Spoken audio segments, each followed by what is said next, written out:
I'm going to take that question further, if you don't mind. Mm. So, judging from what you're saying, the defense against freedom, the protesting and rioting is actually going then further into the separation and division. Am I correct? Yes and no. Okay. Can you explain? So when you protest against anything from a place of resistance, from a place of anger, from a place of you see the injustice, you believe the injustice to be real, and you're protesting because you see yourself as the world, a victim of the world you see, you all know this answer. What you resist persists. So all you're doing is you're propagating the attack. You're going from a place of defensiveness into attack, and the world simply responds. What is the world? The universe, the mind, law of reciprocity, law of attraction, simply responds to how you're feeling.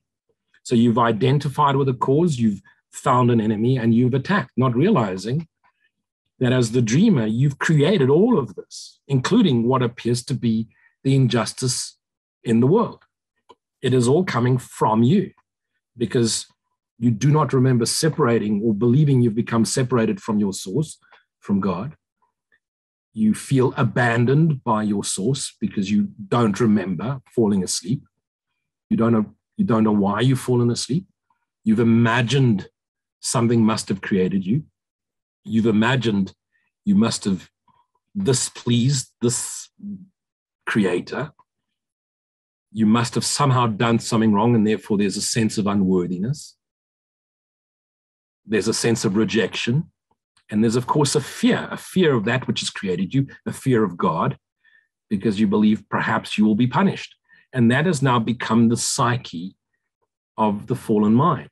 It doesn't remember falling asleep and yet believes that something created it and has abandoned it because of its unworthiness and therefore the cause of everyone in this world's self-worth issues.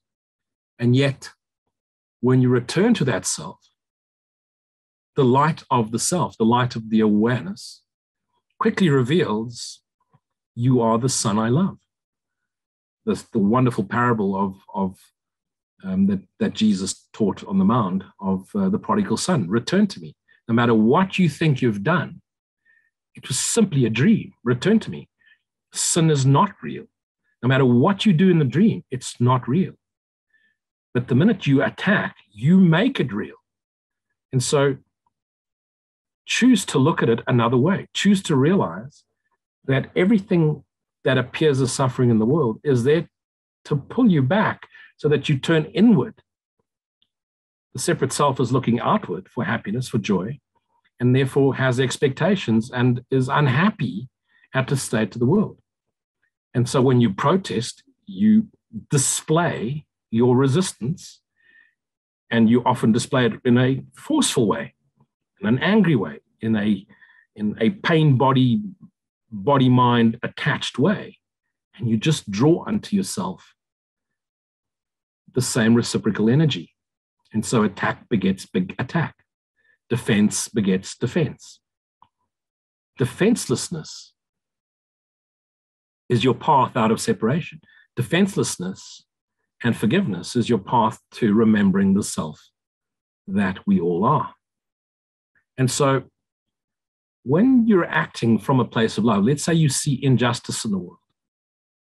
Before you get angry, inquire, where does this sensation, emotion, this feeling that is arising in me when I see an injustice, when I see cruelty to an animal or to a child, or a corrupt leader, or a scam going on that is affecting millions of people's lives?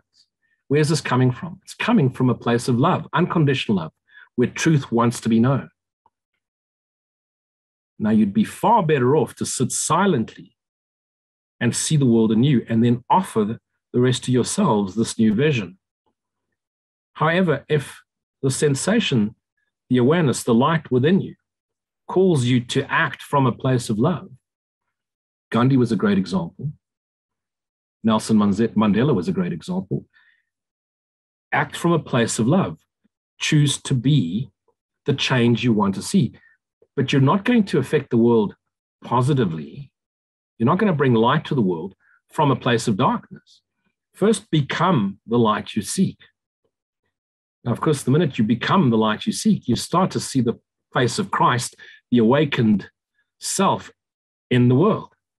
And now the judgment seems to disappear. So the impact of the injustice will have a lot lower effect on you. And since you are a part of all of this, it contributes to the overall lightness awakening of the world.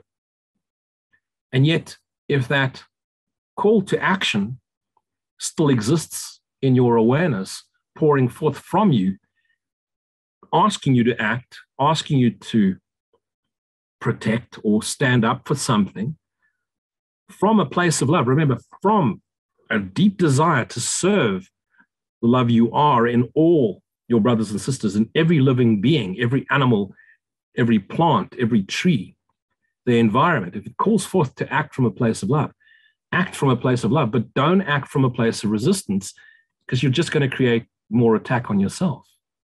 So protest from a place of love, but do it in a loving way. Don't create more judgment. You know, as Jesus said, well, it was incorrectly translated when he was on the cross.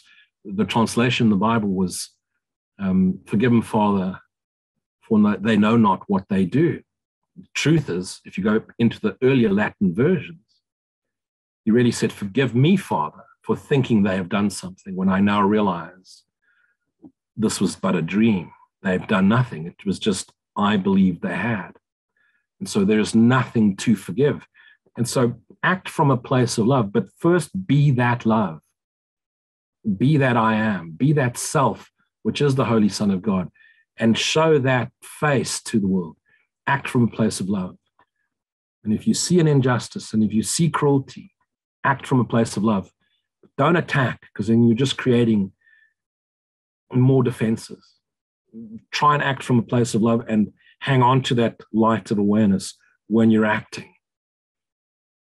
But if that acting is going to pull you into darkness, then the ego has just trapped you into the illusion again. Be careful that you remain like the hawk, the falcon, stay above the battlefield. The minute you descend into the war zone, you immediately fall into a side. The minute you've taken a side, you put up your defenses, and the ego has trapped you back into the separate identity. Stay above the battlefield and always ensure that you're acting forth from a place of love.